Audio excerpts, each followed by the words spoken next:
Now, more witnesses are being called to the stand in day 2 of a Columbia murder trial. Casey Lewis is accused of murdering Brian Daniels in 2013.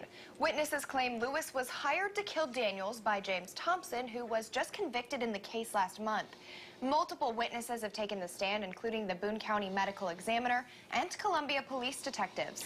ABC 17's Heather Horgan has been in the courtroom all day. And Heather, what have you been hearing from witnesses?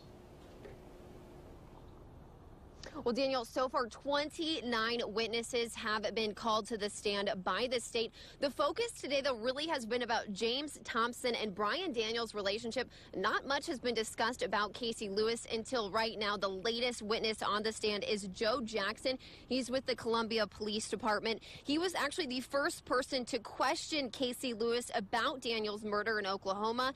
He said Lewis was surprised when he told him Thompson had told on him about Daniels. Now, this was an interrogation tactic by the officer. Thompson had really not turned on Lewis. But Lewis did tell the investigator he was in Columbia in April because Thompson owed him a car and he needed to pick it up.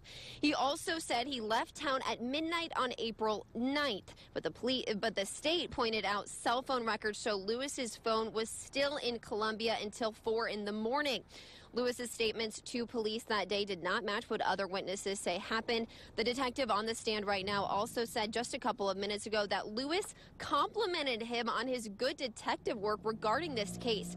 So far today, though, there has been no evidence, though, that puts Casey Lewis at Brian Daniels' home at the time he was murdered. That is something the defense continues to push. The defense also pointed out even when Lewis's car was searched in Oklahoma, there was nothing of Brian Daniels in there. So far today, the state is relying heavily on those phone records, though. That puts Lewis in Columbia until 4 in the morning that night that Brian Daniels was killed. I'm going to head back into the courtroom and I'll have an update for you at 6. Reporting live in Columbia, Heather Horgan, ABC 17 News. Thank you, Heather. And of course, we'll have updates on abc17news.com as well.